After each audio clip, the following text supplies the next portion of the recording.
Om Namo Bhagavate Vasudevaya. Loving obeisances unto the Supreme Being Vasudeva, who is everything there is. Janmadhyasya yato anvayaditaratascha artheshu abhignaswarad tene brahma hridaya adikavaye muhyanti yatsurayah tejo vari mridam yatha vinimayo yatra trisargo mrisha dhamna svena sada nirastakohakam satyam param dhimahi. We meditate upon the transcendent absolute being from whom springs forth this universe. He is present in all that exists and yet distinct from everything. He is fully conscious and totally independent. He revealed to the first seer Brahma the import of Vedic wisdom. The material creation made of threefold gunas appears in him as though real, like water in a mirage. Being eternally self effulgent, he is ever free of the illusion maya of the material world. We meditate upon him, the Supreme Being.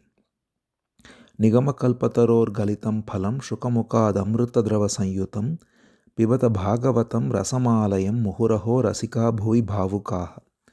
O devotees who relish a taste for divine love, Bhagavatam is the fully ripened fruit of the wish-yielding tree of Vedas, flowing as immortal nectar from Shuka Brahma Rishi. Go on drinking the sweet nectar day after day. So, we are entering the second chapter of the sixth Skandha of Bhagavatam and continuing with the beautiful story of Ajamila, which is all about the grace of the holy names. This whole skandha is on the topic of grace, Poshanam, and it begins with this story of immaculate grace bestowed upon someone who was so fallen in sinful activities.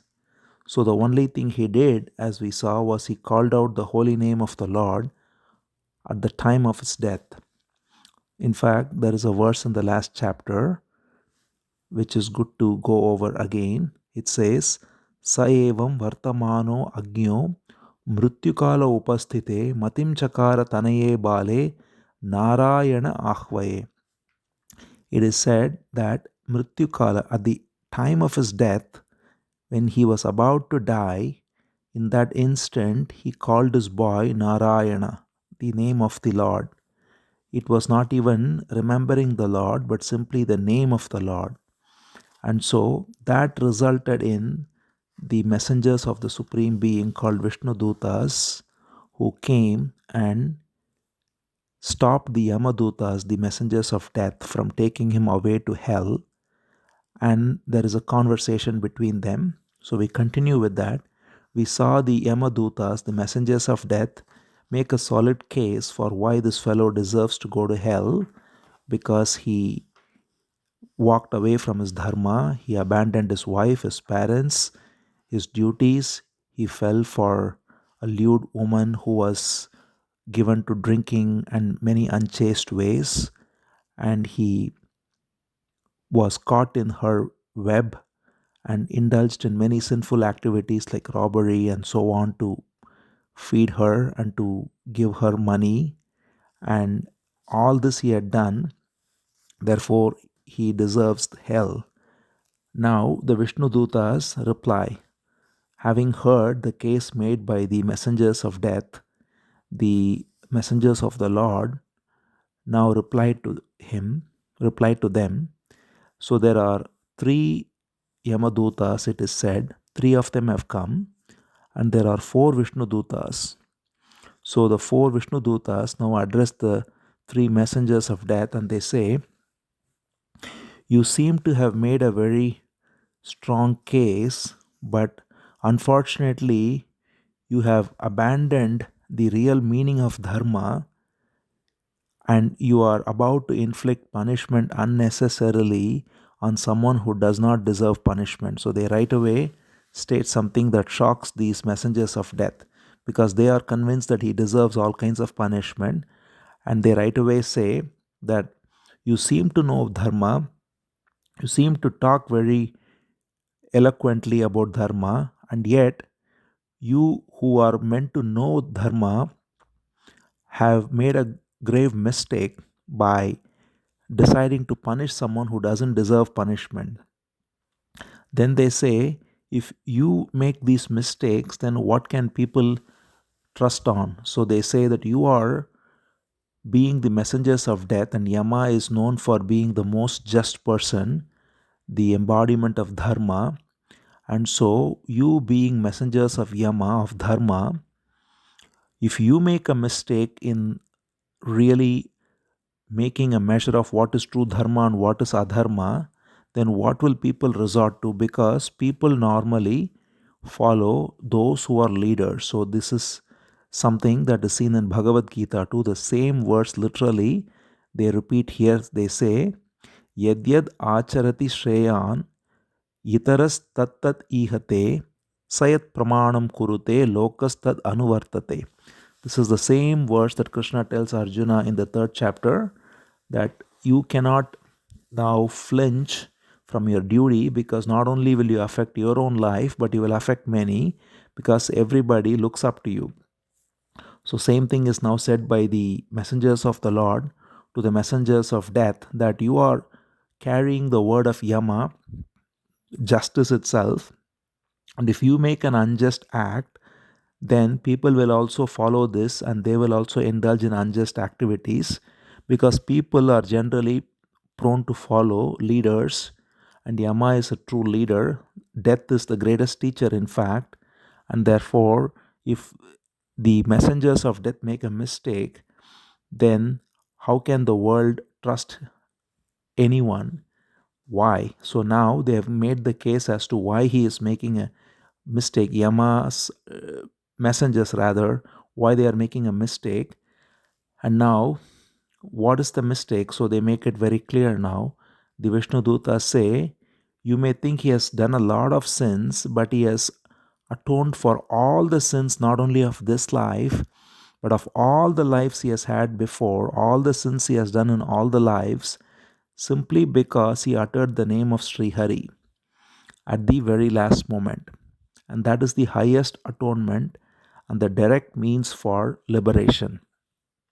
So, this is the power of grace. So, these messengers of the Lord, who are embodiments of grace, have come there to protect the soul who is completely fallen in sin, fallen in attachment, and fallen in all kinds of evil ways. And yet, he did one right thing at the time of his death, and the costless mercy and grace has descended upon him, and they say that he has atoned for all his sins because he took the name of Sri Hari. They say the atonement of all the sins are made by simply pronouncing the four-letter word Narayana. They say, Ete naiva hi agono asya kritam syad aganishkritam yada Narayanayeti jagada chaturaksharam. Narayanayeti jagada, the four-letter word Narayana, Chaturaksharam, he spoke, and that alone is the prayashchitta, or the atonement for all his sins, because the articulation of the name of Vishnu, the name of the Supreme Lord, it is the only thorough atonement for all kinds of sins, and they list various sins which are far more heinous than even what Ajamila did. They said, even if one kills other brahmanas, even if one kills cows, even if one kills one's own king, even if one indulges in adultery with his own guru's wife, nothing can be worse than that. They say that whatever sinful activities are there, if one takes the name of Narayana, the Supreme Lord, then that has the power to atone for all kinds of sins. No other activity such as fasting, sacrifices, and all the other various procedures laid down in the Vedas are as efficacious in atoning for sins, because they do not remove the kernel for sinful propensity, and therefore they are not as efficacious. But the name of Sri Hari, they say, just taking the name of Sri Hari, Harer Nama Padair, they say, the name of Hari is so powerful that it can remove all sinful propensities in one go. And therefore, while other process of expiation, which is atonement, are not complete because man can run back to the evil ways, the one who utters the praises of Sri Hari, he eradicates all his karma and purifies himself. So here, what's important to notice is that two things are important. One is Harinam and Hari are non-different. So normally in this world, word is not the thing. The word cup is not the cup. The word water is not water. One cannot quench his thirst by saying water and so on. But because they are all relative truths, but from the absolute platform, the word is the thing because all there is only the one truth from an absolute standpoint, which is what we call Hari or Narayana. So, therefore, when we refer to the word, or when we refer to the form, or when we refer to the substance, pure awareness, all of these are non different. And therefore, unlike worldly objects where the name and the thing are different, in the Supreme Absolute platform, the name and the name that the one that is referred to by the name Nam and Nami, it is said, the name and the one referred to by the name are non-different. And the second thing that's important is this fellow Ajamila, he did not just take the name, but he took the name at the moment of death, which is an extremely rare fortune because at the moment of death, normally what comes out, it is said, is always one's last attachment. Even a great devotee like Bharata, we saw on the other hand, when he was about to die, even though he spent his life in devotional service, in meditation, and all the rest, at the moment of his death, he thought of the young deer to which he was attached and he was worried about the deer. And therefore, because he was attached to the deer, he had to be reborn as a deer. But this fellow took the name of Narayana aloud, even though he was also attached to his son, because the son is called Narayana and he took the name Narayana at that very moment, he was bestowed with a grace to have a second opportunity. It doesn't mean he is liberated instantly because he has committed a lot of sinful activities and he only uttered the name, but this is what is called as born again because he is truly given a second opportunity because he took the name at the moment of dying. Krishna also says in the 8th chapter that Antakale cha mameva smaran muktva kalevaram yaf prayati samadbhavam yati nastyatra samshayah. So the one who takes my name or my remembrance at the moment of his death, he is sure to attain me, is what Krishna says there. And that's what this fellow did. It says, Bhagavan nama mriyamanaha samagrahit. So the Vishnu Dutas say, whatever wrong path he had taken, this fellow was able to take the name of the Lord at the moment of his death when he was about to die, and therefore this is no ordinary feat because it's not expected normally for one to take the Lord's name at the moment of death. Therefore they are saying that we are duty bound to protect him, and they are addressing the messengers of death and say, you have to know that this overrides everything else he has done, because the learned know, they say, that taking the Lord's name is so powerful even if one takes it in a very flippant manner. So that's why I said that whatever happens, even when one slips or one falls down or one sneezes or anything happens, if one takes the name of the Lord, then it has its own power. So they say here, in fact, patitaha, skhalitaha, bhagnaha, taptaha, whatever happens. So patitaha means if one falls down or one breaks a limb or one sneezes or one is having fever, any physical difficulty one has, accident, whatever happens, harir iti avashenaha puman na arhati yatanam. If he takes the name of Hari, then he does not deserve to go to hell. And therefore, the man who articulates the name Hari is directly qualified to be given a second opportunity because he has done the most supreme atonement. So therefore they say All the other process of atonement, there are small and big processes. People go to take bath in Ganga. People engage in austere penances, in charity, in fasting, and muttering of prayers. But none of them remove the kernel of the sins. And therefore, the sinful propensities still remain. And therefore, all these atonements are not really in the ultimate sense efficacious, they are only partially efficacious.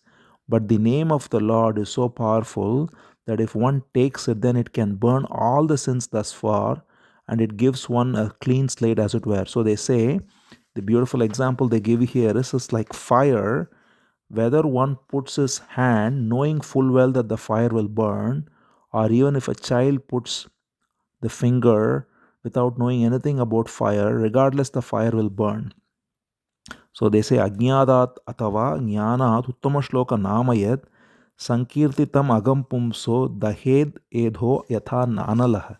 So just as fire will burn, one who puts his finger in it, whether knowingly or unknowingly, or similarly, just as a medicine will cure the malady when it's taken, whether or not one knows about the medicine or not, similarly, the Lord's name, whether it's taken knowingly or unknowingly, it has the potency to remove all sinful tendencies, and therefore you ought to spare him now, and he needs to be given a second chance. So, as we said, it doesn't mean that Ajamila is given a free ticket here after having lived a life of various evil ways, but because of his tremendous fortune of taking the Lord's name, he is given a second opportunity, and therefore the messengers of the Lord make a very beautiful case here to the messengers of death.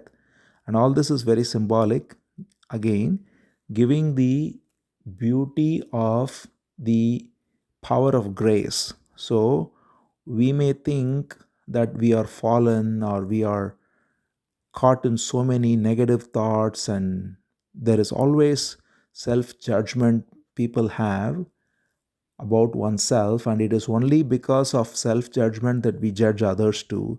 If one is free of judging oneself, then one will not judge others too. But we are first judging ourselves and then we are judging others, thinking that we are so evil and so undeserving. And yet, here, this whole story is about grace, which shows that nobody can be more undeserving than Ajamila. And yet, because of his one act of taking the Lord's name, he is given a second opportunity, and therefore, everyone is given this opportunity.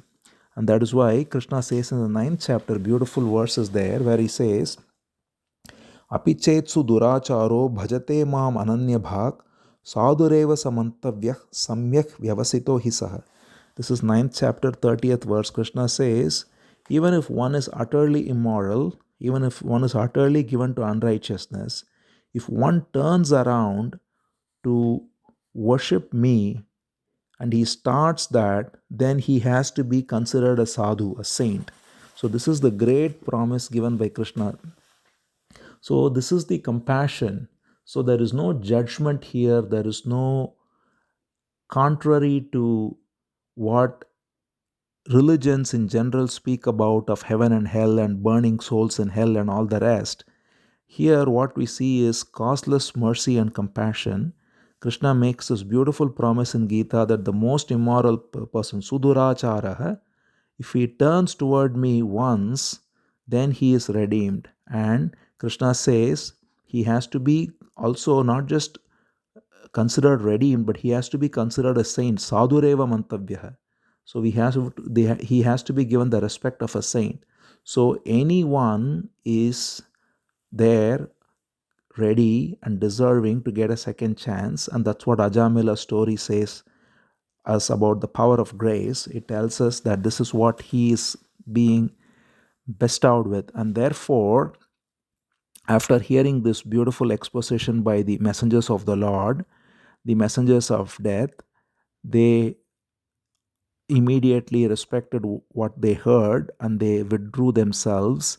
They released him from the grip of death, and then they left and they went and reported the whole matter to their Lord, which is Yama.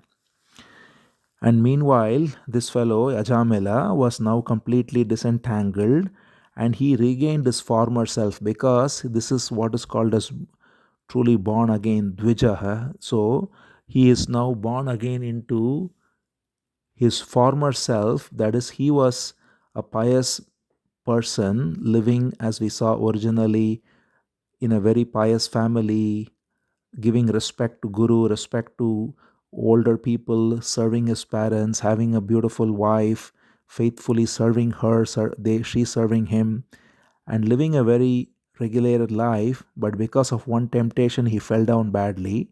Now he regained his former self, it is said, and he recognized the grace that he was now bestowed with, which he felt undeserving. And as he was about to thank these four messengers of the Lord, they instantly disappeared from there. And so he couldn't even believe what he just saw. He was wondering whether this is all a dream or reality, because he saw the messengers of death. He was sure that he was about to die. And then he saw the messengers of Krishna, and he saw that they were able to relieve him by talking about the two ways, the one of worldly activity and partial atonements and so on, and the one of taking the Lord's name. And then he said to himself, now that they've all disappeared, he said, first of all, what a great tragedy it was for me to have lost my original position because of this utterly low or base attachment, the inability to curb my passions and falling for this lured woman who was given to drinking and all kinds of immoral ways of living and pulling me also into all that. And I became condemned by the whole society. I abandoned my parents, I abandoned my wife, and I lived like this. And I certainly was deserving to go to hell. But then I don't know why I was able to take the name of the Lord at the moment of my dying. I'm sure I did not do anything that I can think of that deserves this. Through some unknown merit that has happened in the past, I was able to take the name of the Lord at that moment, take the name Narayana. These four angelic persons who came here to save me, they have disappeared, and they have bestowed this tremendous grace on me. And all this is because of taking the name of the Lord. And my tongue, which was always running behind this unchaste woman, my whole being was normally not capable of taking the Lord's name, because I am so far away from it. He says, where was my character and where is the Lord's name? He says beautifully, Kvachaham ketavah papo brahmagno nirapatrapaha Kvacha Narayana iti etad Bhagavan nama mangalam. Where are these two? They are, he says, like North and South Pole. My character was so sinful.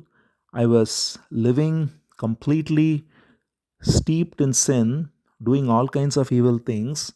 And the other extreme is the name of Narayana, the Supreme Lord. And somehow I was able to take this name Narayana, and therefore now I have been given the second chance. So now he makes a resolve instantly. He says, now I have to completely make a turn towards the Supreme Lord and live a pious life. So I am going to regulate my senses.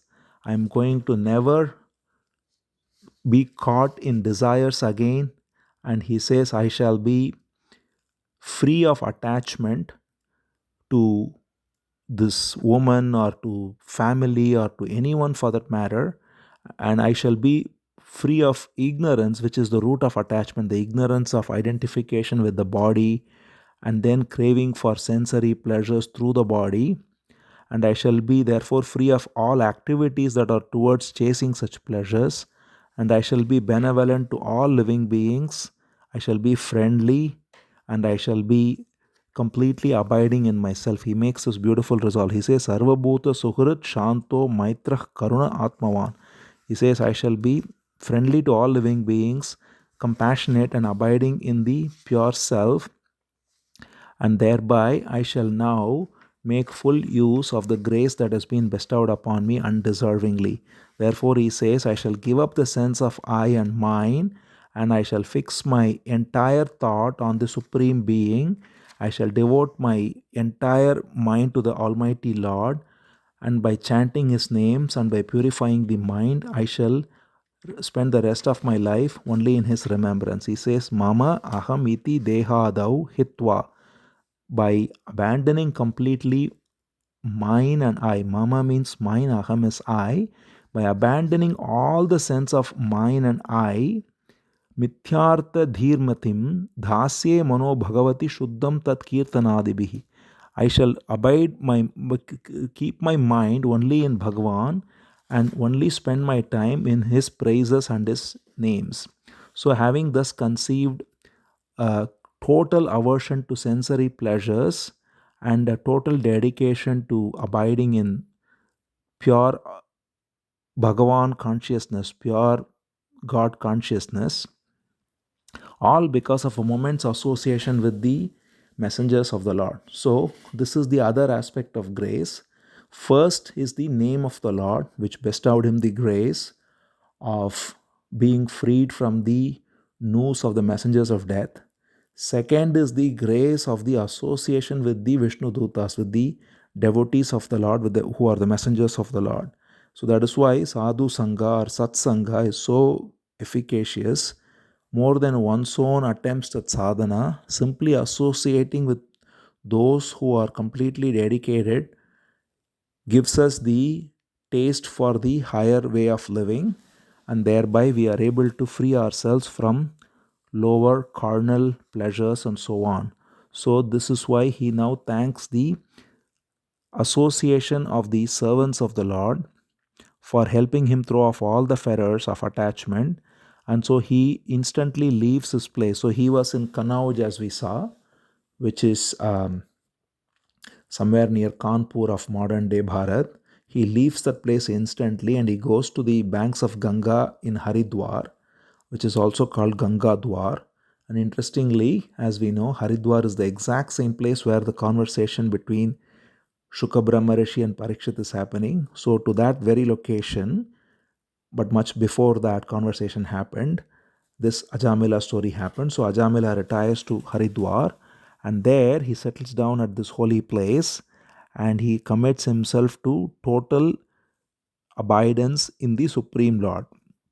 So he dissociates all attachment from body and senses, and with complete dedication, he devotes to the essence of the Lord, which is pure consciousness. So it says here, Yuyuje Bhagavad Dhamni Brahmani Anubhavatmani. So what he dedicates himself to is the essence of the Lord, which is pure consciousness. So all there is only the Supreme Lord, whose essence is pure consciousness, Sat Chit Ananda. And therefore, by taking the name of the Lord with his lips, with his tongue, and by abiding in his heart in the essence of the Lord, which is pure consciousness, he was able to completely be fixed in this consciousness. And he spent the rest of the time there. Very short time was necessary for him after that. He already had, as we saw, some pious vasanas before he fell for this woman. So it was not so difficult for him. And now, having woken up, so this is the power of grace, that one who is given this hand of grace, one who is redeemed from the pit of hell, literally from the door of hell, he was redeemed. That person is so much more dedicated than someone who takes these things for granted. Now he knows how precious it is. So, this is the attitude we need to have, to take the teachings, to take the pointers, and to take the name of the Lord, everything as the most precious jewel there is. As this fellow Ajamila demonstrated, it is the only thing that saves us, and therefore we ought to never take the name for granted. That's why we have to always revere this teaching, and those, most importantly, those who are pointing these teachings to us, the great gurus and the great mahatmas, and the sangha, the satsanga that we get with them through either in person or through reading their works and so on. So with this attitude, with this great seriousness and sincerity, this Ajamila was in Haridwar, and he was fortunate to leave his body right there. And as he was about to now leave the body again, this time he again saw the same beautiful angelic people, the four dhutas, the four messengers of the Lord come. And now there was no messengers of death, only the messengers of the Lord, because he was completely dedicated to Bhagavan, and therefore they took him, it is said, symbolically to the eternal abode of Vaikuntha.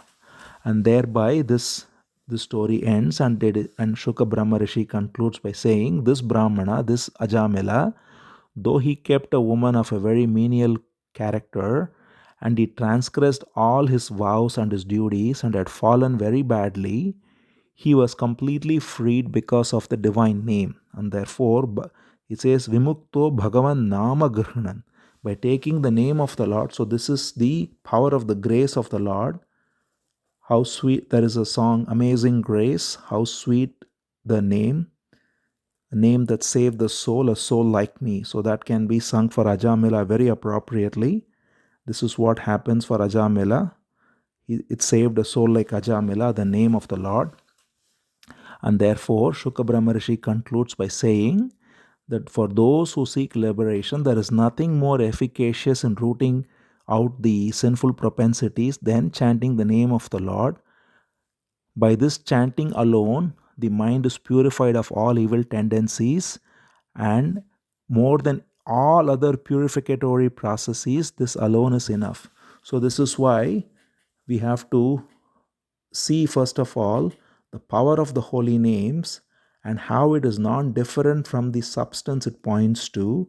And when we have this total understanding and awareness, and we take the name with dedication, then it can bestow everything. We saw how even taking the name flippantly by Ajamila gave him a second opportunity, and he was wise enough to grab that second opportunity with both his hands, and now with full dedication commit himself to living a very sublime life in God consciousness. So this is again a beautiful story of the power of grace, of both the grace of the holy names and the grace of the association with the devotees of the Lord, which is what he got through those messengers. So Shuka Brahma Rishi concludes the story by saying, this story is so sacred that one who hears this story, one who repeats it, one who remembers it, so we all who are listening to this, he says, they are completely freed of fear of going to the abode of death. So he makes this grand promise that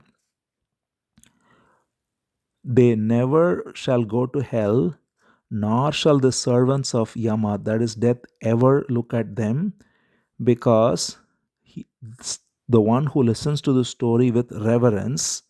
So the most important thing is not to look at it as just a story, but to listen to it with great reverence and to get the import of the story. By doing so, Shuka Brahma Rishi says, one can attain Vaikuntha, the realm of the Supreme Lord, ever free.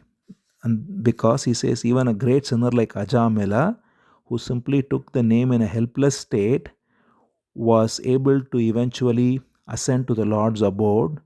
Then if one only takes the name with great reverence and love, then what is not possible for such a person? So with this great benediction and blessing, Shuka Brahma Rishi concludes the story of Ajamila, and this chapter also concludes. Om Namo Bhagavate Vasudevaya.